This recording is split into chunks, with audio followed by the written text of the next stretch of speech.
আপনারা দেখছেন FSRL media. ভিডিওটি ভালো লাগলে আমাদের চ্যানেলটিকে সাবস্ক্রাইব করে আমাদের পাশে থাকা বেল আইকনটি প্রেস করে আমাদের সাথে আপনি ভোট দেবেন। হ্যাঁ ভোট তাকে দেবো না দেবো সেটা আমার ব্যক্তিগত সেটা ব্যাপার। আপনাদের ব্যাপার। কথা হচ্ছে যে উন্নয়ন করবে আমি তাকে ভোট দেব। সে যে পার্টি হোক, যে পার্টি হোক। বিজেপি বলেন বলেন।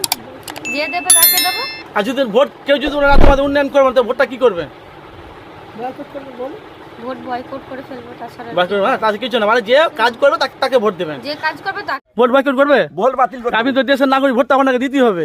দিতে হবে, পড়ছে দেবো, যাকে খুশি দেবো। ও ভোটের গল্প না হলো ভোট ক্যান্সেল। ভোট বাকি করবে? ভোট বাতিল করবে। আপনি তো দেশের নাগরিক, ভোটটা আপনাকে দিতে হবে।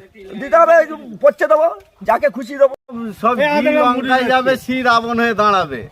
এর আগে অনেকজন অনেক রকমই আমাদের এ করেছিল।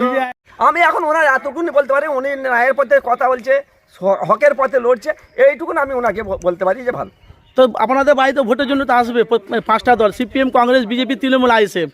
তবে উন্নয়ন চাই না ভোট ভোট দেন? না, আমরা আগে উন্নয়ন চাই, তবে ভোটের গল্প। না হলো ভোট ক্যান্সেল। ভোট বাকি করবে? ভোট বাতিল করবে। আপনি তো দেশের নাগরিক, ভোটটা আপনাকে দিতে হবে। দিতে হবে, পড়ছে দেবো, যাকে খুশি দেবো। ও মানে ভোট যাকে বা তাকে দেবেন, আগে উন্নয়ন করে তবে আপনি ভোট দেবেন। হ্যাঁ ভোট না হলে- তাকে দেবো না দেবো সেটা আমার ব্যক্তিগত সেটা ব্যাপার। আপনাদের ব্যাপার। কথা হচ্ছে যে উন্নয়ন করবে আমি তাকে ভোট দেব। সে যে পার্টি হোক, যে পার্টি হোক। বিজেপি, তৃণমূল, কংগ্রেস, আইএসএফ, যে পার্টি হোক। যে পার্টি হোক। আচ্ছা আপনার নাম কি? আমার নাম শেখ আনসার আলী, বাড়ি? বাড়ি নগর ফুলপুরা। নগরপুর। তাহলে এখন পরিস্থিতি, এখন আপনারা কোনো তৃণমূলের উন্নয়ন পাননি, না। তাহলে এখন যে আপনার হয়ে যে আপনাদের কাজ করবেন, আপনারা ভোটটা কিন্তু তাকিয়ে দেবেন, তাই তো? অবশ্যই। হ্যাঁ, সে জিতু ঘাড়ু সেটা দেখা যাবে, সেটা পরের কথা। সেটা পরের কথা, জিত তারটা আছি। হ্যাঁ। আসসালামু আলাইকুম। ওয়ালাইকুম আসসালাম।